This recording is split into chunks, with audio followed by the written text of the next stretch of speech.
13 নম্বর ওভারের খেলা চলছে তখন।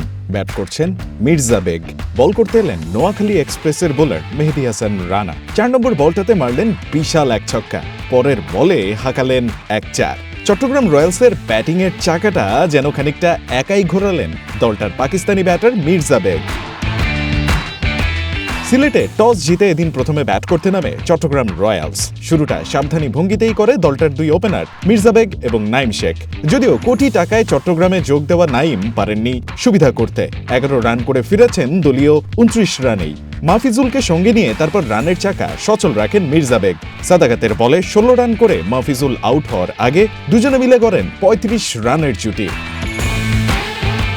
ক্রিজে এসে জয় খানিকটা দেখে শুনে খেললেও চালিয়ে খেলতে থাকেন মির্জা বেগ, তুলে নেন হাফ সেঞ্চুরিও। 15 নম্বর ওভারে 17 রান করে জয় আউট হলেও থামেননি মির্জা। দলটার স্কিপার শেখ মেহেদীকে সঙ্গে নিয়ে গড়েন 22 বলে 39 রানের এক ঝড়ো পার্টনারশিপ।